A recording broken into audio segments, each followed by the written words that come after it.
1455 to 1485, England was groaning with the scars of endless skirmishes due to gory civil war.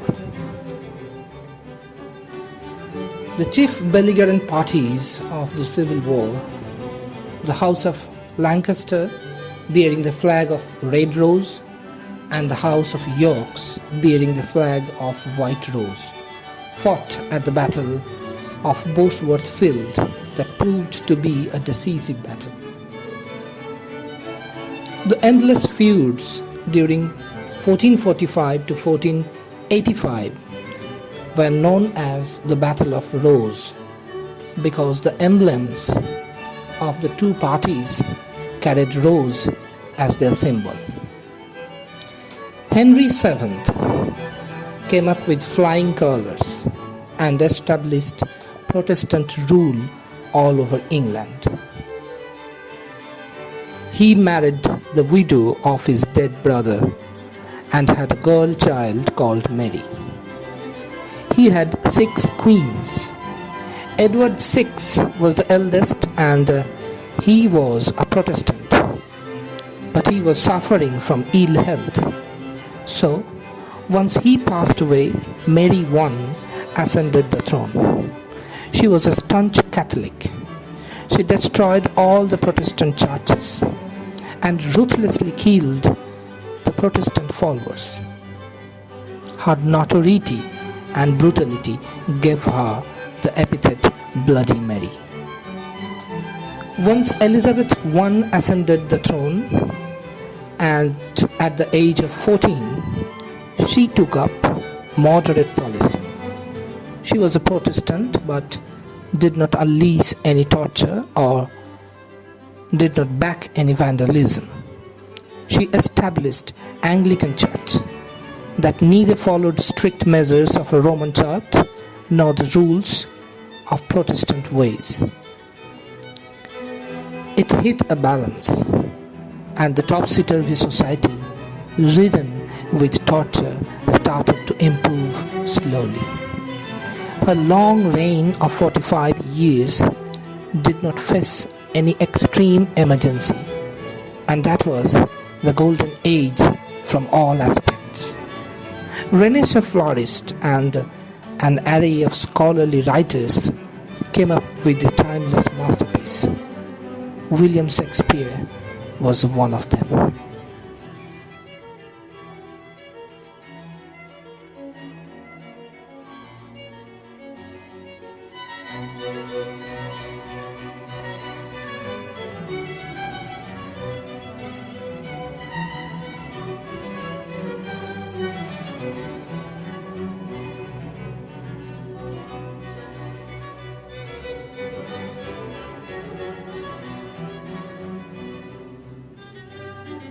In 1564, a quarter of the population of Stratford-upon-Avon died of plague.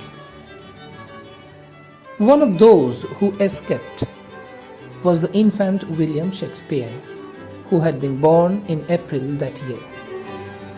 The world was lucky.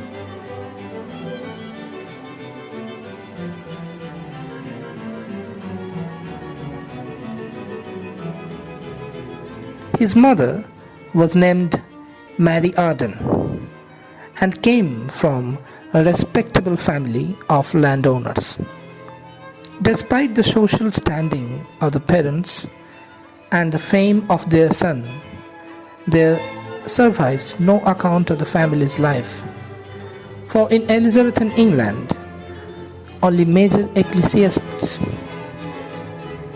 and state dignitaries were considered worthy of having their lives recorded for posterity.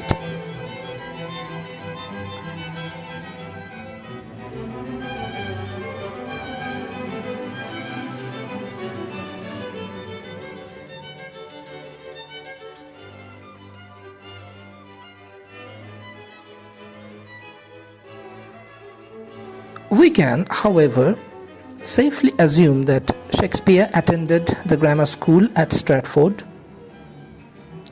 Here his studies would have been mainly in logic, rhetoric, and classical literature. Legends abound about carefree young Shakespeare who poached rabbits and deer around Stratford, and on one celebrated occasion killed a calf. In November 1582, when he was 18 years of age, he married Anne Hathaway, a woman 8 years older than himself. In May 1583, the couple's first child was born, a girl, whom they named Susanna. This has led some scholars to conclude that the high-spirited young man was forced into marriage with an older woman whom he had left with child. It is equally possible, however, that the couple were betrothed to each other by a legal agreement when the child was conceived, a common situation in Elizabethan England. 2 years later, in 1585, twins named Hamnet and Judith was born to Shakespeare. As the son of a prosperous Stratford merchant, William Shakespeare could reasonably have looked forward to a life of ease and contentment with his young family. Why he left his native Stratford, we shall never know. One legend claims that he fled in haste from the authorities who sought to arrest him for poaching. Another legend holds that he decided to seek his fortune in Wold as a school teacher. A rather unlikely story. According to some traditions, his first weeks in London were spent holding horses for wealthy patrons outside a theatre. But these are merely charming stories, and we have no proof of their veracity. We do know that by 1592 Shakespeare was a sufficiently important figure in the London theatre to be attacked by Robert Greene, a jealous playwright. By this year, Shakespeare had become known both as an actor and a dramatist. Greene refers mockingly to the upstart Shakespeare acting ability and to lines from his play Henry VI.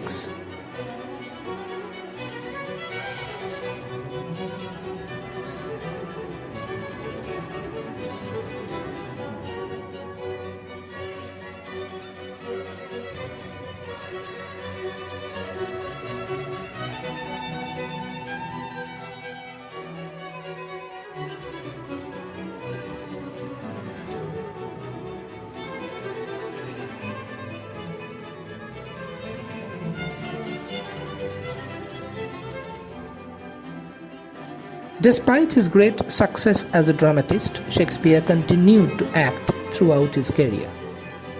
And as late as 1608, a document refers to him as one of the new players. It is likely that his first play was The Comedy of Errors, written in 1589, and that thereafter he wrote several plays a year. From 1594, he worked for a company known as the Chamberlain's Men. This company produced its work at the Globe Theatre.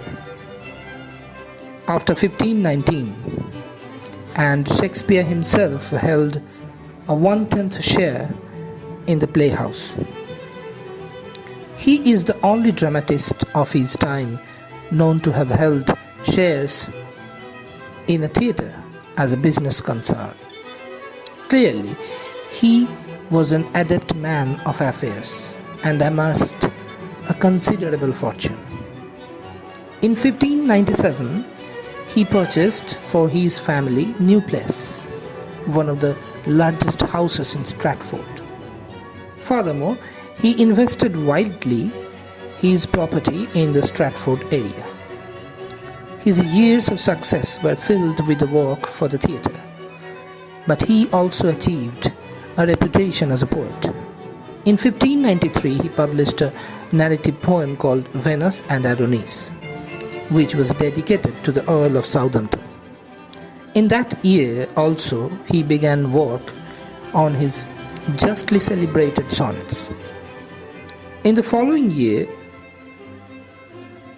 he produced The Rape of Lucrece. Most of his sonnets were composed in this period, perhaps in honor of the Earl of Southampton. It is scarcely a coincidence that these works were produced in the year when the plague forced the closure of the playhouses in London for months at a time.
There was sadness as well as triumph in Shakespeare's life.